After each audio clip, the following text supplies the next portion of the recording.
Muy buenas tardes a quienes se unen a esta transmisión en los diferentes países de Latinoamérica. Soy Alejandro Angarita y en nombre del Centro Iberoamericano de Estudios Internacionales les doy la bienvenida a este CIBEI Live. En la tarde de hoy tenemos como invitada a María Cecilia Herrera.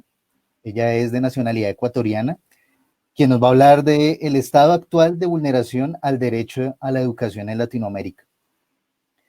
Ella es abogada de la Universidad Católica de Santiago de Guayaquil, con maestría en Derecho Internacional y Estudios Jurídicos de la American University Washington College of Law.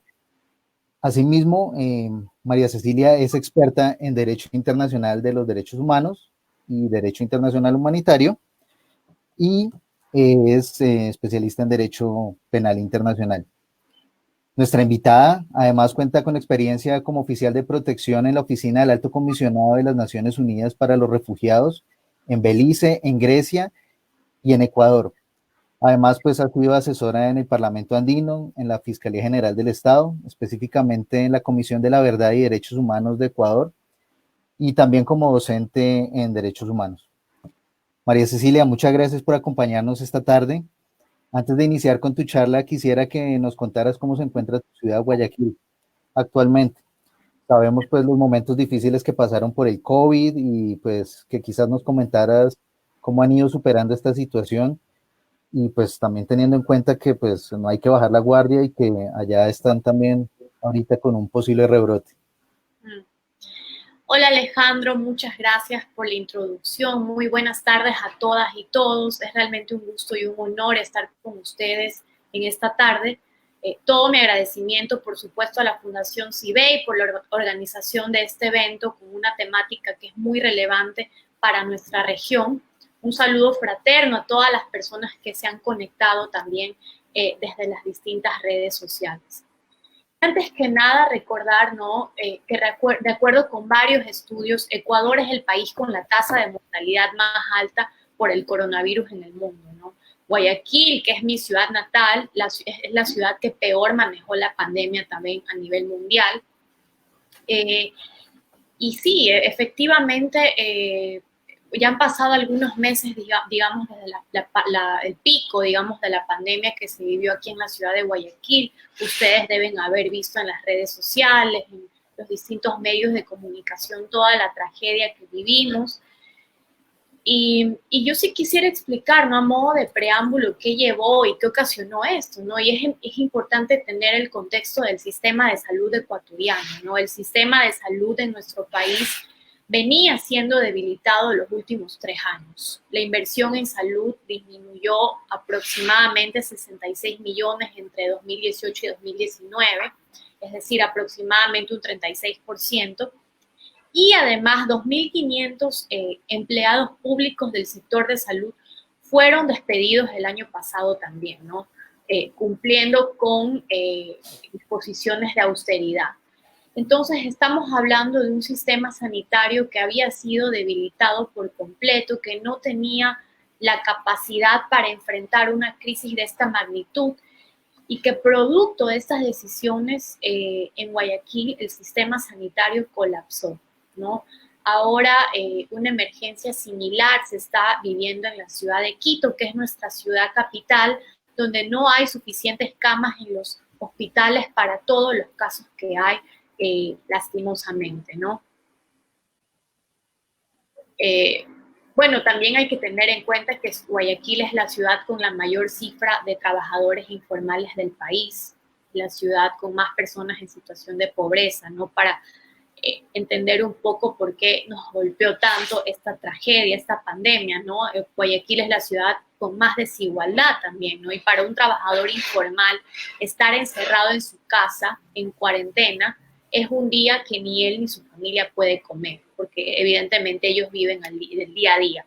Y esto me imagino lo están viviendo en Bogotá y es lo que se ha vivido en todos los países del mundo, ¿no? En Guayaquil no ha habido una política pública sostenida para abordar esta problemática. Tenemos personas que lastimosamente tienen que elegir entre contagiarse y comer o no comer. Y no hay realmente programas de protección social para las personas. Lo que hemos visto son medidas encaminadas a vulnerar cada vez más los derechos económicos y sociales de la ciudadanía, ¿no? Se ha dado carta abierta, por ejemplo, para los despidos, en todo sentido. Sí, sí, perfectamente. Sí, es preocupante, no es preocupante porque el rol del Estado es precisamente proteger las condiciones laborales de las personas, generar condiciones de estabilidad laboral. Es un tema que ha venido, por ejemplo, trabajando la Corte Interamericana desde el ámbito de los derechos económicos, sociales y culturales, y la prohibición de tomar medidas de carácter regresivo, ¿no? Las medidas de carácter regresivo son medidas que restringen derechos y que por lo tanto el estándar de exigencia es bastante alto. Debe ser por ley, debe tener un objetivo legítimo, debe ser proporcional, debe ser necesario en una sociedad democrática, ¿no? Entonces lo que vemos ahora realmente en nuestro país es una puerta abierta para los despidos y para los abusos en este sentido por parte de empleadores. Bueno, María Cecilia, muchas gracias. Sin más, entonces los dejo a todos con esta interesante charla.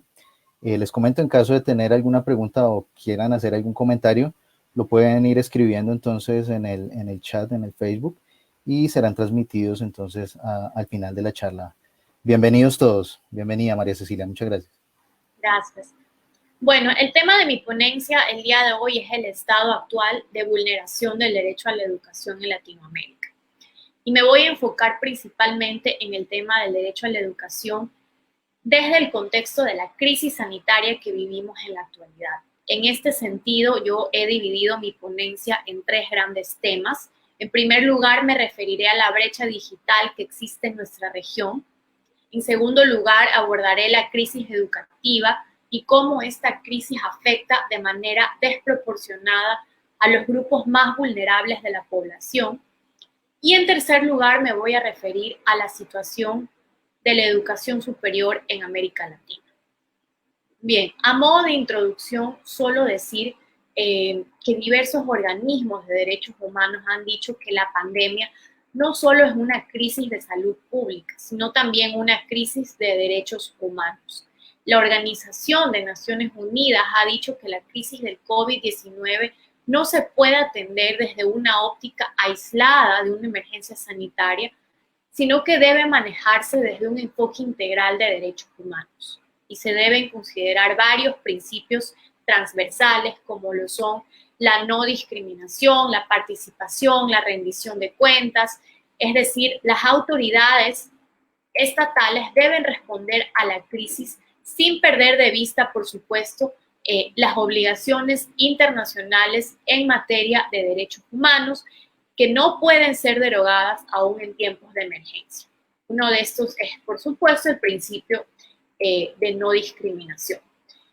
Y entrando ya al primer tema, sobre respecto de la brecha digital y su impacto en la educación en América Latina, evidentemente la crisis sanitaria ha tenido un impacto muy fuerte en todos los sectores de la vida humana, derivando también en una crisis de la educación. Y de acuerdo con cifras de la UNESCO, 156 millones de estudiantes están fuera de la escuela en América Latina debido a la crisis por el coronavirus. La pandemia evidentemente no ha ocasionado las desigualdades que existen a nivel mundial en el acceso a la educación. Recordemos que de acuerdo con cifras de la UNESCO, 258 millones de niñas, niños y adolescentes a nivel mundial no podían acceder a la educación antes de la pandemia. Y alrededor de 773 millones de personas en el mundo son analfabetas hoy en día. Una gran parte de estas personas son mujeres viviendo en países de bajos ingresos y evidentemente no tenemos que perder de vista ese componente de género, ¿no? Pero a pesar de que la pandemia no ha ocasionado las desigualdades, la pandemia sí ha profundizado la desigualdad y ha ampliado la brecha que ya existía. Y la principal dificultad para acceder a la educación durante la pandemia pasa por el problema de la brecha digital ante la necesidad de cancelar las clases presenciales por el tema del virus. Con el objetivo de reducir el impacto de la interrupción de clases, muchos países han optado por la educación virtual o la educación en línea. ¿Qué implica esto? Implica que el estudiante debe tener en su casa no solo una computadora o algún tipo de dispositivo electrónico, sino también acceso a Internet. Esta solución excluye a los estudiantes más pobres. ¿Qué ha dicho la Comisión Interamericana de Derechos Humanos al respecto, la CIDH?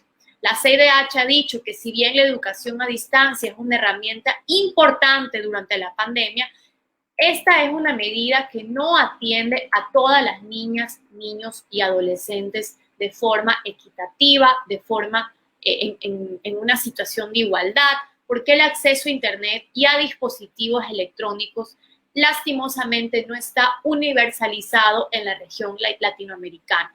De acuerdo con cifras de la misma CIDH, en América Latina el 33% de la población no cuenta con acceso a Internet. Recordemos que en nuestra región el acceso al Internet está bastante concentrado también en las ciudades capitales, en las grandes ciudades. El acceso a Internet disminuye en las zonas rurales. En México, solo por mencionar un caso, solo el 60% de los estudiantes tiene Internet. Entonces, vemos que la brecha digital ha dividido a las poblaciones de nuestro país, de nuestros países, en dos grandes grupos, ¿no? Aquellos que tienen acceso a continuar con su educación porque tienen acceso a Internet, tienen acceso a dispositivos electrónicos, y otro grupo que no tiene acceso a nada de esto y que lastimosamente va a quedar excluido del derecho a la educación. ¿Qué ha dicho la UNESCO al respecto? ¿Cuáles deberían ser las alternativas en esta situación? La UNESCO ha dicho que se debe recurrir a los medios de comunicación tradicionales como radio, como televisión. Esta definitivamente podría ser una solución que disminuiría la brecha en el acceso a la educación para una gran parte de la población, pero esto debe ir de la mano con otras opciones para aquellas niñas, niños y adolescentes que no puedan tampoco acceder a estos medios. Estoy pensando, por ejemplo, en los pueblos y nacionalidades indígenas que deberán tener respuestas estatales adecuadas a sus realidades, a su cosmovisión, a su lengua, y tener en cuenta además que en muchas de estas comunidades no llega la señal de radio ni la señal de televisión. Y ya entrando al segundo punto, respecto del impacto de la pandemia en el derecho a la educación de los grupos vulnerables, existen varios factores que determinan el acceso a tecnologías de la información, tecnologías de la comunicación y el acceso a la educación, ¿no? Tenemos factores como la raza, como la etnia, la condición socioeconómica, el género, la ubicación geográfica, entre otros. Y aquí me quisiera detener y quisiera profundizar en el tema de género. ¿Cuál ha sido el impacto que ha tenido esta situación para la educación de las niñas? En una crisis sanitaria como la que vivimos, las niñas sufren una doble vulnerabilidad que inevitablemente las va a dejar atrás en el tema educativo. Y aquí tenemos varias situaciones de riesgo para las niñas que debemos tener en cuenta. En primer lugar, en situaciones de emergencia aumentan los casos de embarazos infantiles forzados o también de embarazos adolescentes. Ya de por sí, América Latina y el Caribe tienen la segunda tasa más alta de embarazo adolescente en el mundo. Alrededor del 15% de todos los embarazos registrados en América Latina y el Caribe se producen en menores de 20 años.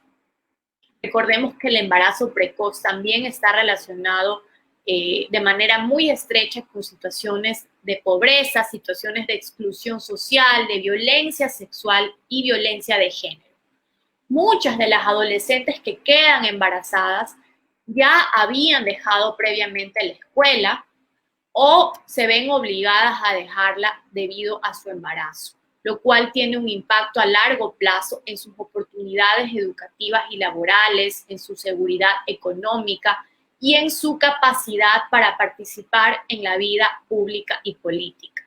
Como resultado de esto, las madres adolescentes son aún más vulnerables a la pobreza, a la exclusión social y lo que es peor, el embarazo precoz contribuye a mantener los ciclos intergeneracionales de pobreza, de exclusión, de marginación, porque los hijos e hijas de madres adolescentes tienen también un mayor riesgo de pobreza y exclusión. Esto también es importante mencionar porque, como ya dije, la falta de acceso a la educación incrementa de manera considerable los riesgos del embarazo precoz con todas estas consecuencias. En segundo lugar, tenemos las situaciones de violencia intrafamiliar como consecuencia de las tensiones en los hogares producto de este hacinamiento y también situaciones de violencia sexual basada en género. ¿Cuántas niñas deben estar pasando la cuarentena con sus agresores, por ejemplo? Que en la mayoría de casos forman parte del mismo núcleo familiar. Recordemos que las escuelas son espacios seguros de protección para muchas de estas niñas. No todos los países tienen datos sobre esta situación de violencia doméstica, de violencia sexual que sufren las niñas y mujeres en el contexto de la pandemia, pero los países que sí tienen datos nos muestran un panorama realmente tenebroso. Los casos de violencia doméstica y de violencia sexual contra la mujer, contra las niñas en nuestra región han aumentado de tal manera durante el confinamiento que varios medios de comunicación han empezado a llamarlo la otra pandemia. En Colombia, por ejemplo, las denuncias de violencia doméstica durante la cuarentena han aumentado en un 175% en comparación con el mismo periodo del año pasado. En El Salvador, tenemos datos del Centro de Atención Legal de la Organización de Mujeres Salvadoreñas por la Paz que indican que durante el encierro obligatorio, entre marzo y mayo de este año, se registraron 70% más denuncias en comparación con el mismo periodo en el año 2019, además de un registro de 21 feminicidios. Y en Perú, solo durante los 6 primeros días de la cuarentena se registraron 2.463 denuncias por violencia de género en la línea 100 del Ministerio de la Mujer y Poblaciones Vulnerables. Otro peligro u otro riesgo, digamos, que existe en la pandemia es que se siguen reproduciendo y haciendo más fuertes los estereotipos de género relacionados con la supuesta capacidad natural de las niñas y de las mujeres para los trabajos de cuidado, los trabajos del hogar, ¿no? ¿Cuántas niñas no van a poder estudiar porque las van a dejar a cargo de sus hermanos menores de edad mientras los padres salen a trabajar? Muchas niñas también van a ser sobrecargadas con las tareas del hogar, lo cual tiene un impacto directo en cómo van a usar su tiempo durante la cuarentena, ¿no? Para poder estudiar, para poder jugar, digamos, el derecho al entretenimiento. Todo esto implica que las niñas tengan un riesgo mayor durante la crisis, pero también después respecto del tema de permanencia en el sistema educativo. Por supuesto, esta situación se acentúa aún más si hablamos de brechas socioeconómicas, es decir, las niñas en situación de pobreza van a llevar siempre la peor parte, como ya vimos. Pero el cierre de las escuelas no solo afecta directamente al derecho a la educación, sino también tenemos que afecta a otros derechos conexos que están relacionados con el derecho a la educación. Por eso es que se habla mucho de esta indivisibilidad de los derechos humanos, ¿no? Porque todo está relacionado, todo está conectado y cuando se vulnera un derecho, evidentemente, otros derechos pueden ser vulnerados también. En este caso tenemos el derecho a la alimentación de millones de niños, niñas y adolescentes que recibían comidas escolares en los planteles educativos. Para cerca de 10 millones de niñas, niños y adolescentes en Latinoamérica, la comida que recibían en los centros educativos es su única comida al día. Tenemos cifras del Programa Mundial de Alimentos, cifras de UNICEF que dicen que son 370 millones de niños y niñas en el mundo que no tienen acceso a las comidas escolares debido al cierre de las escuelas por la pandemia del coronavirus. Pero las niñas son las principales perjudicadas con esta situación, porque en muchos países pobres la garantía de una comida puede ser un motivo suficiente para que los padres decidan enviar a su hija a la escuela en vez de dejarla en la casa para que colabore con las tareas domésticas, para que colabore en las tareas de cuidado de sus hermanos, de sus hermanas. Y debemos también tener en cuenta, como ya mencioné, que para muchas niñas, niños y adolescentes, la escuela es muchísimo más que un lugar de aprendizaje. Para muchos niños la escuela es un lugar de seguridad, de protección y un lugar que garantiza su salud y garantiza su nutrición.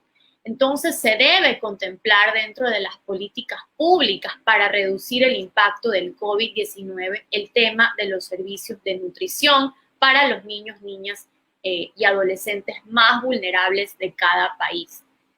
¿Qué ha recomendado la Organización de Naciones Unidas para la Alimentación y la Agricultura, la FAO? La FAO ha dado varias recomendaciones, varias medidas para garantizar el derecho a la seguridad alimentaria y la nutrición de las niñas, niños y adolescentes y minimizar este impacto del cierre de los programas de alimentación escolar. Algunas medidas que ha recomendado la FAO son, en primer lugar, la distribución de alimentos a las familias con mayor vulnerabilidad, o también incrementar la asignación económica de los programas de protección social. Por ejemplo, en Ecuador tenemos lo que se llama el bono de desarrollo humano. Lo que dice la FAO es que se debe incrementar esta asignación económica en un monto correspondiente al costo de las raciones, al costo de los alimentos que se entregaban en estos programas de alimentación escolar.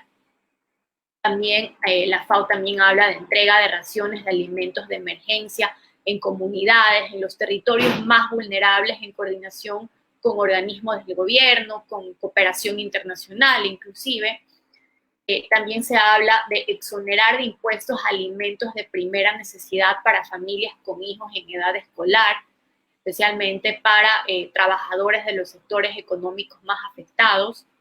Por ejemplo, podría ser los trabajadores informales, como ya mencioné, entrega a domicilio de alimentos frescos, si es posible, evidentemente, apoyando la agricultura local, redistribución de alimentos de los programas de alimentación escolar mismo mediante donaciones, se puede establecer algún tipo de contacto con entidades como fundaciones, ONGs, bancos de alimentos, ¿no? Iglesias incluso, para que apoyen en la entrega de estas donaciones bajo un estricto, por supuesto, protocolo de seguridad para evitar la propagación del virus.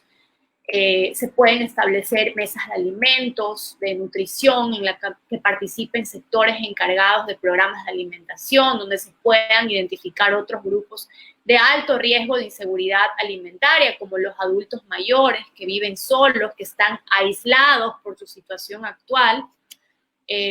Y todas estas medidas, ¿no? Evidentemente necesitan una amplia coordinación interinstitucional, necesitan un buen liderazgo, un liderazgo fuerte por parte de las autoridades designadas en cada país para enfrentar esta crisis.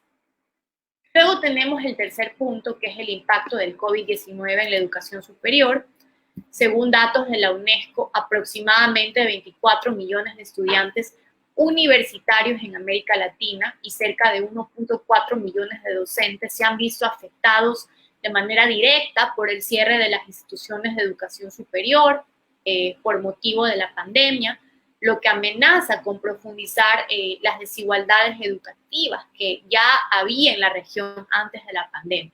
Aquí no solo estamos hablando de universidades, sino también de institutos tecnológicos, colegios universitarios, institutos de educación superior de corte técnico.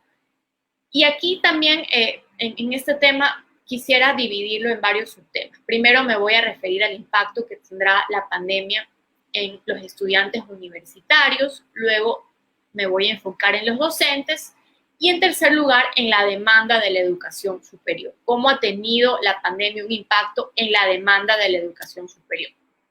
Bien, respecto del primer subtema, en primer lugar tenemos que resaltar que nadie estaba preparado para una crisis de esta magnitud, ¿no? La mayoría de instituciones de educación superior han optado, evidentemente, por migrar hacia la educación virtual.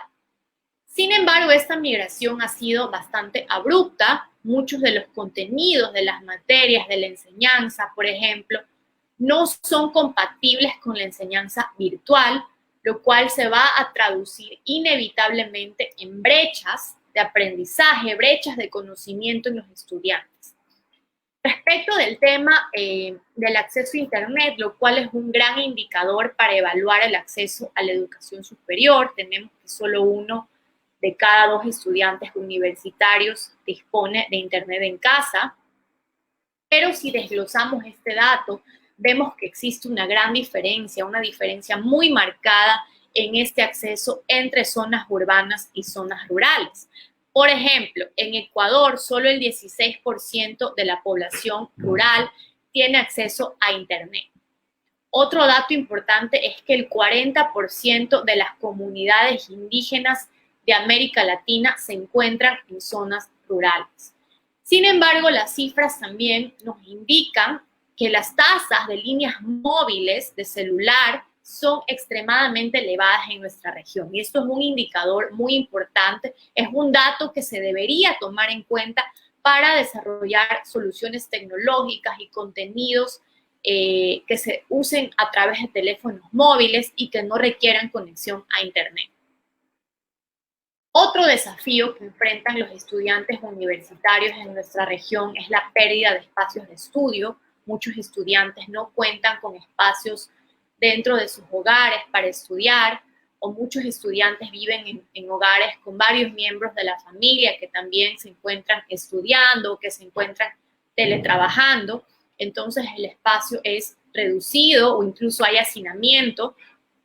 A esto tenemos que sumarle también el problema de la ralentización del Internet en la región. Lastimosamente, América Latina ha demostrado una baja resiliencia digital.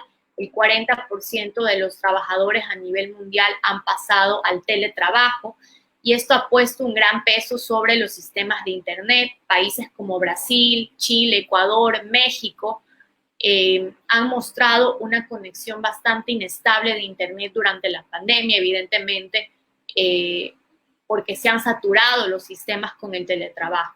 En cambio, tenemos países como España, donde existen redes de banda ancha de mayor calidad que han podido soportar de mejor manera el teletrabajo. Otra problemática para los estudiantes universitarios es la pérdida de contacto social. El aislamiento va a inevitablemente tener efectos psicológicos en las y los estudiantes y esto tendrá mayor impacto, por supuesto, en aquellos estudiantes con problemáticas preexistentes antes de la pandemia, como depresión, como ansiedad. Bien, ahora vamos a abordar el impacto del COVID-19 en los docentes universitarios, quienes también presentan bastantes desafíos. En primer lugar, tienen el desafío de adaptarse a la nueva modalidad de enseñanza online, lo cual no es fácil, ¿no? Se requieren ciertas habilidades, ciertas destrezas para esta nueva modalidad pedagógica. Evidentemente también se requiere adaptar los contenidos de las materias, porque no todos los contenidos son aptos para la modalidad virtual. En segundo lugar, tenemos el tema de la inseguridad laboral. La pandemia ha ocasionado que existan recortes al presupuesto de las universidades públicas y que una menor cantidad de alumnos y de ingresos de las universidades privadas también inclusive provoque el despido de docentes en estos centros. Recordemos además que en nuestra región la docencia universitaria con dedicación exclusiva no está generalizada. La mayor parte de los docentes tienen dedicación a tiempo parcial. Y para estos docentes existe una amenaza mayor de que sus contratos sean descontinuados o que sean desvinculados de las instituciones de educación superior. Y aquí quisiera poner el ejemplo de Ecuador, que es el caso más cercano y el que mejor conozco para ilustrar esto. En Ecuador, a raíz de la pandemia, hubo un recorte de casi $100 millones en los presupuestos de las universidades públicas.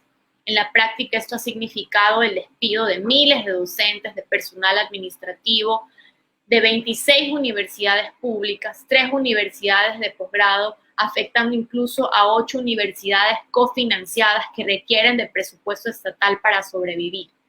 Por poner un ejemplo, un docente de la Universidad de las Artes, que es una universidad pública acá en Ecuador, comentaba que en su carrera hay 18 docentes. Con la reforma van a tener que cortar ese número a 6. Y esto es simplemente una carrera, no estamos hablando de solo una carrera en una universidad.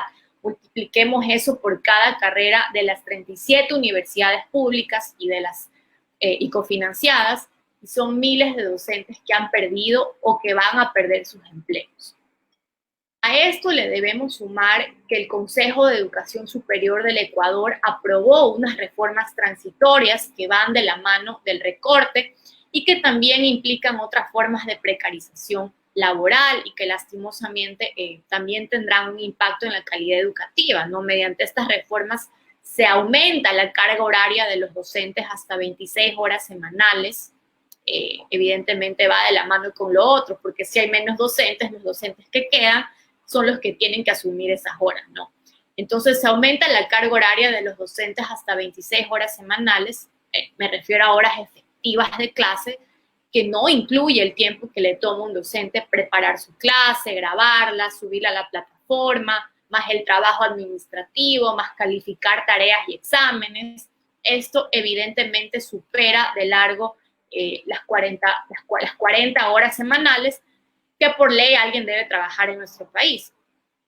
¿Y cuál es el objetivo de esta reforma transitoria? Bueno, va en el mismo sentido de los recortes, es decir, reducir el número de docentes y trasladar esa carga a los docentes que se queden, como dije.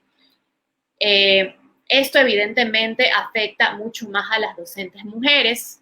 No podemos olvidar el componente de género en las políticas públicas, porque las mujeres siempre han aportado la mayor parte del trabajo no remunerado del hogar, ¿no? Es decir, las mujeres de por sí siempre han tenido más trabajo y al pasar más tiempo en casa, esta situación solo ha empeorado.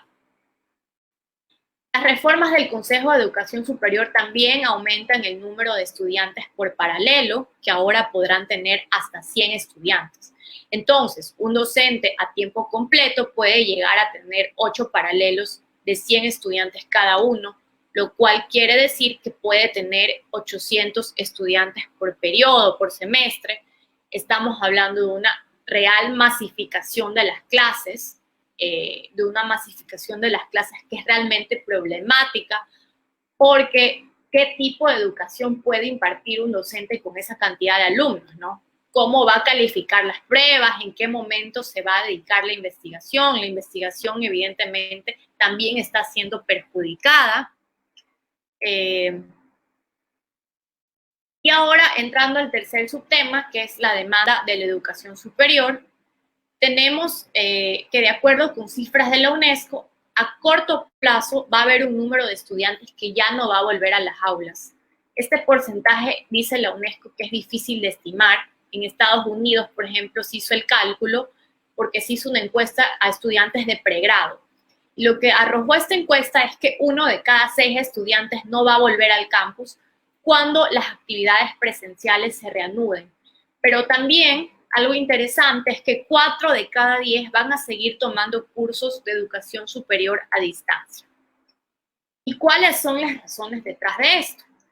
La primera razón, evidentemente, es de orden económico, ya que con la crisis van a aumentar las tasas de desempleo, muchas familias se van a empobrecer, pero además los expertos hablan de un fenómeno de antipatía con respecto a las instituciones de educación superior relacionado con la educación a distancia. Es decir, existe un riesgo grande de abandono, de deserción, y esto es un fenómeno que se ha documentado muy bien a lo largo de décadas de estudio de la educación superior a distancia, que si no existe un acompañamiento cercano, hay deserción por parte de los estudiantes. Esto es lo que pasa, por ejemplo, con estos cursos masivos que hay en estas plataformas como Coursera, edX. Se ha hecho varios estudios que hay una tasa de deserción muy, muy alta, incluso superando el 50%. La única solución a esto es que exista un seguimiento individualizado a las y los estudiantes por parte de los docentes, por parte de las instituciones de educación superior. Este seguimiento es particularmente importante en el caso de los y las estudiantes más vulnerables que se encuentran dentro de los grupos históricamente excluidos, para quienes esto puede realmente hacer la diferencia entre continuar con sus estudios o abandonarlos. Ahora bien, nos hemos referido a las problemáticas en torno a la educación superior, pero ¿qué se debe hacer para solucionarlo? Existen varios ejemplos, existen varias situaciones, varias buenas prácticas, digamos, al respecto. Y aquí me voy a referir a dos temas puntuales. El tema de los recursos financieros y el tema de apoyo a la continuidad formativa. Y respecto de los recursos financieros, tenemos como ejemplo a Estados Unidos, que ha creado un fondo de atención a la emergencia en educación superior como parte del paquete de estímulos a la economía, asignado aproximadamente 14.5 mil millones de dólares a la educación superior. Esta es una cifra bastante importante, pero también tenemos que mencionar que a pesar de esto, el sector de la educación superior ha respondido a esta cifra con críticas, diciendo que este monto solo va a cubrir las necesidades más inmediatas a corto plazo. El sector estaba pidiendo 50 mil millones de dólares realmente. Y el 90% de estos fondos van a ser destinados a las instituciones de educación superior que tienen altos porcentajes de estudiantes becados. Muchos de estos estudiantes son estudiantes en situación de pobreza, entonces esa es la prioridad en Estados Unidos. También se ha previsto la moratoria por 60 días en el pago de las cuotas de los préstamos de los estudiantes que sigan matriculados y que cumplan con ciertos requisitos de logros académicos que se han establecido en las condiciones a esta moratoria. Por el momento no se ha condonado ninguna deuda, aunque son muchas personas, muchos estudiantes que están demandando esto. En Australia, por su parte, unos 230.000 estudiantes aproximadamente van a recibir ayudas directas por parte del Estado como parte de un paquete de estímulos de 40.000 millones de dólares del gobierno australiano. En Alemania, el Consejo de Rectores de Alemania ha solicitado la creación de un fondo de emergencia para estudiantes. En Chile también se ha reorientado recursos públicos ya disponibles para el fortalecimiento de las universidades estatales, para promover la creación de una red estatal de educación a distancia y para favorecer al mismo tiempo proyectos de innovación educativa. En Argentina, por otra parte, se adoptó la decisión de forzar una licencia remunerada para todo el personal de las instituciones de educación superior, para apoyar evidentemente el tema y que estas personas no pierdan sus empleos. Respecto del apoyo a la continuidad formativa, es importante resaltar que en la región las políticas públicas han ido principalmente orientadas a fortalecer la educación virtual, lo cual es importante, pero es insuficiente. Es importante también destacar que es prácticamente inexistente el uso de otros medios de educación a distancia, cuya eficacia está probada, como la radio o la televisión, ¿no? El único país donde el gobierno ha recordado la importancia de estos medios ha sido México, por el momento, que es un país que tiene ya una larga tradición en este ámbito, particularmente a través de un programa que ellos denominan la telesecundaria. El segundo elemento crucial para garantizar la continuidad formativa son las propias competencias de los docentes para operar en entornos virtuales, es decir, el tema del alfabetismo digital es fundamental. En este sentido, algunos países como Argentina, a través del Instituto Nacional de Formación Docente, han realizado un acompañamiento en materia de desarrollo de capacidades docentes para la educación virtual. En Chile, por ejemplo, el gobierno ha optado por facilitar la creación de una alianza apoyada por 9 universidades públicas y privadas para diseminar buenas prácticas y ofrecer al mismo tiempo apoyo en materia de capacitación docente a las universidades que lo soliciten. En Ecuador, lastimosamente, el tema del alfabetismo digital, a pesar de que hemos subido 16 puntos, alrededor de 16 puntos en los últimos años, gracias a un proyecto denominado los infocentros comunitarios, que son centros donde las personas, sobre todo de las zonas rurales, pueden ir a conectarse a internet, pueden ir a imprimir, pueden ir a usar una computadora. Lastimosamente, estos infocentros tienen un acuerdo entre el CNT y el Ministerio de Telecomunicaciones que se va a acabar el 15 de agosto, donde van a ser afectados millones de niños, niñas y adolescentes, incluso las personas que iban allá para el tema del alfabetismo digital, porque este proyecto cuenta con alrededor de 1.000 facilitadores que en la práctica se han convertido en una especie de profesoras de computación. Entonces, el tema de los recortes también ha afectado aquí en Ecuador el tema del alfabetismo digital, lastimosamente, y no se están tomando medidas para contrarrestar esta situación. Y ya para concluir, solo decir que estos son solo algunos de los puntos que considero fundamental, que se deben poner en la palestra pública, que se deben analizar. Me parece que urge un diálogo, urge un consenso entre los distintos actores involucrados y que se han visto afectados en sus derechos, sobre todo el derecho a la educación. Urgen políticas públicas que reduzcan las desigualdades y el impacto que esta pandemia ha tenido en los grupos de situación de especial vulnerabilidad, como las niñas, las personas en situación de pobreza, los pueblos y nacionalidades indígenas. Y urgen también políticas públicas de acompañamiento y capacitación para los estudiantes y docentes para que puedan lograr adaptarse a esta virtualidad que se ha convertido en nuestra nueva normalidad, ¿no?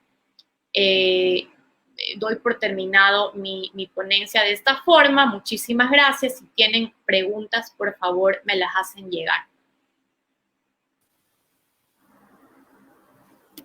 María Cecilia, muchas gracias. Efectivamente, pues si tienen alguna pregunta para nuestra invitada, esta podrá ser resuelta en este momento. Si no, entonces, pues sí, comentar un poco que la situación es bastante generalizada en Latinoamérica, ¿no? En nuestros países vemos también que tenemos algunos invitados y algunos personas que nos ven desde Ecuador, desde Panamá. Nos han reportado también alguna sintonía desde Perú y aquí mismo en Colombia, y pues la situación es bastante generalizada, pues no solamente por la pandemia lo que ha hecho es ahondar y profundizar mucho más ese problema, ¿no? Esa problemática.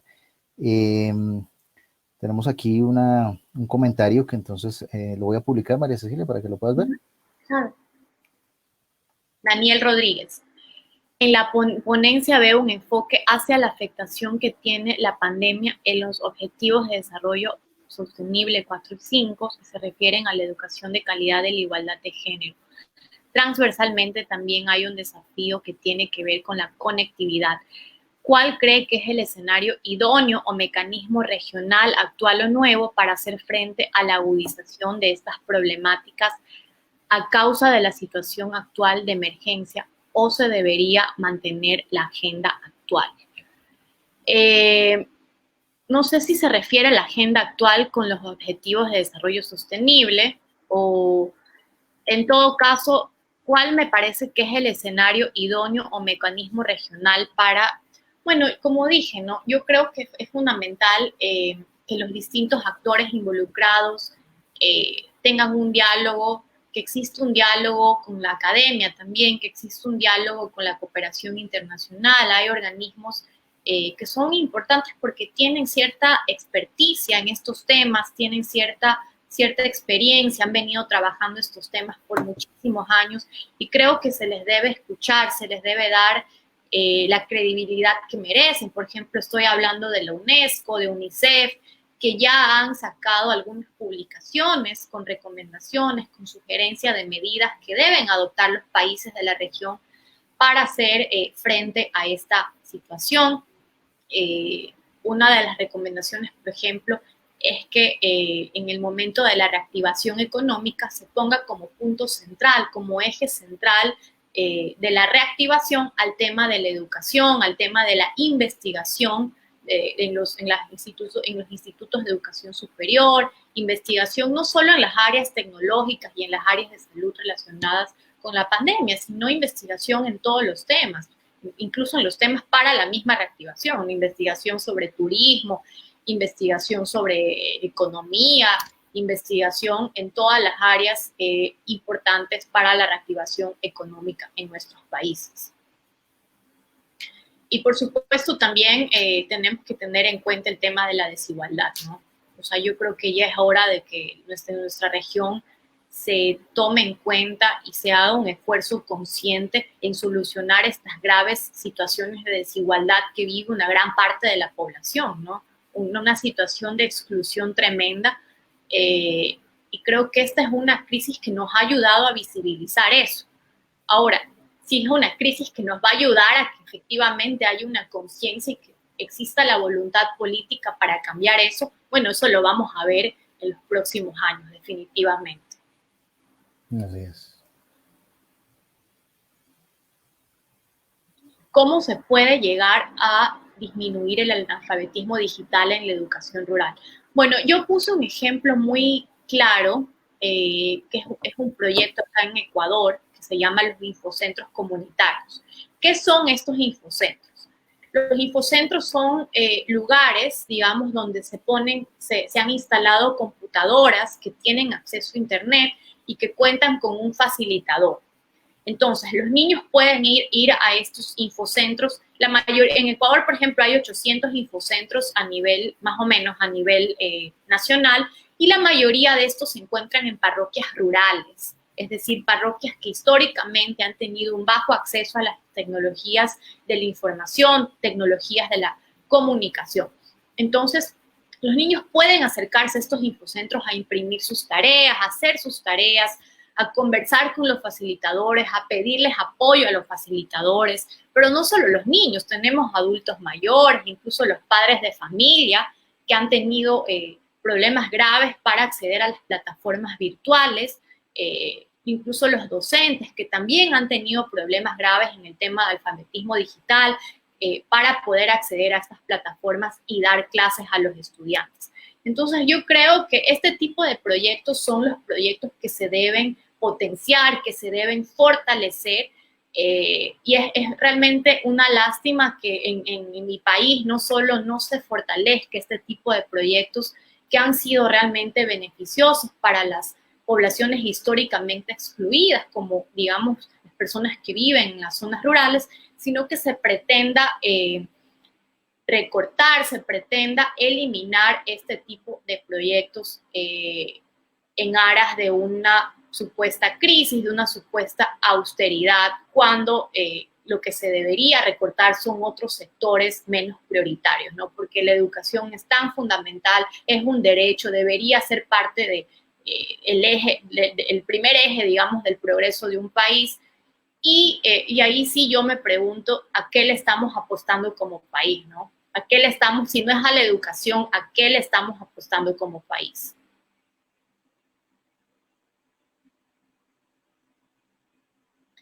¿Qué países pueden ser líderes o referentes para América Latina en la lucha por la superación de las vulneraciones al derecho a la educación? Esa pregunta es compleja. Bueno, por ejemplo, puse el ejemplo de México, que es un país con una larga tradición en el ámbito de la telesecundaria. Ahorita no tengo cifras de alfabetismo, por ejemplo, para poder comparar. Entonces, esa pregunta, si ustedes gustan, se las manda Alejandro para contestarla de mejor manera. En Ecuador, antes, en 2019 y durante la pandemia, se redujo el presupuesto a la educación. ¿Qué opciones tenemos como ciudadanos para exigir que se cumpla la ley y no ocurran estas acciones negativas para todos? A ver, bueno, en Ecuador ya se han presentado varias acciones de inconstitucionalidad a estos recortes. De hecho, el día de ayer yo presenté un amicus curiae para una de estas acciones de inconstitucionalidad.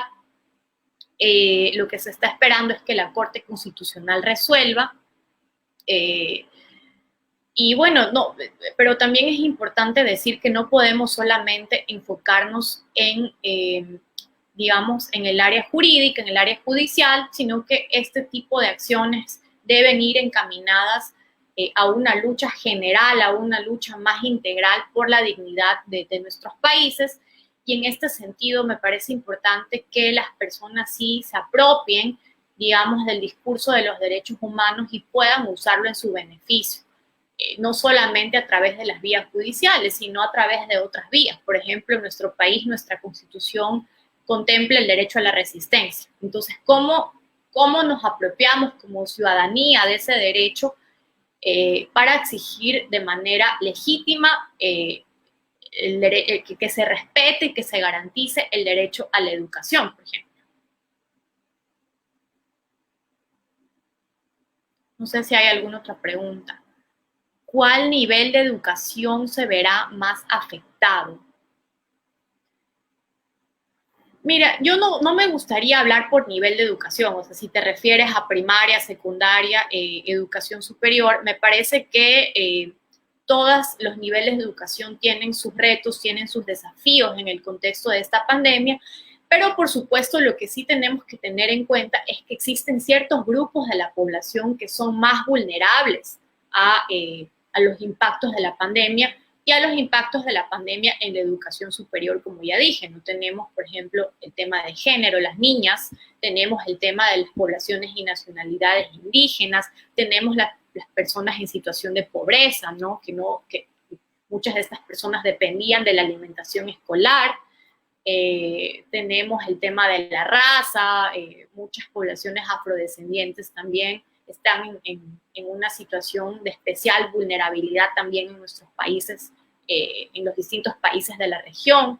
Entonces, digamos, son varios sectores de la población que se han visto afectados de una manera desproporcionada, pero no me gustaría hablar de niveles, porque en cada nivel, digamos, en el nivel primario, secundario, incluso en la educación superior, hay grupos específicos que se han visto afectados de manera particular.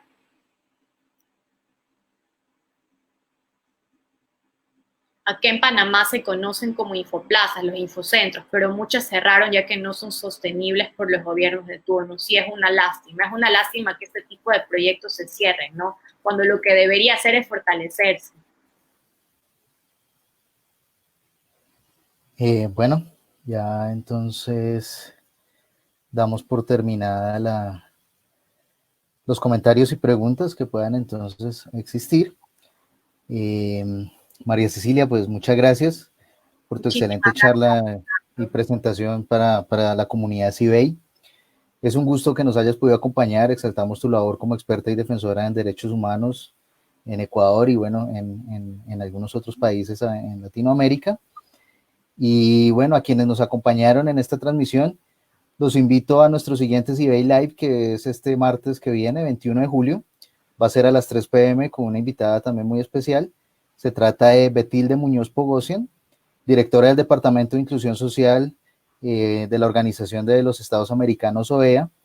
Ella nos va a hablar de la agenda regional en inclusión social y derechos humanos en tiempos de COVID-19, las perspectivas que hay desde la OEA. María Cecilia, entonces, pues muchas gracias. Muchas gracias a la Fundación CIBEI y un saludo fraterno nuevamente a todas las personas que nos han visto. Nos vemos la próxima. Bueno, me despido. A todos muchas gracias. Los invito a que también nos sigan en nuestras redes sociales, que asimismo se suscriban a nuestro canal de YouTube para que conozcan nuestra oferta académica, para que adicional a eso puedan ver esta y otras conferencias que están en el canal y acerca pues también de temas muy interesantes y también de los eventos online que tenemos también para ustedes. María Cecilia, muchas gracias y un saludo también muy especial para todos. Muy buena tarde, que estén muy bien. Buena tarde.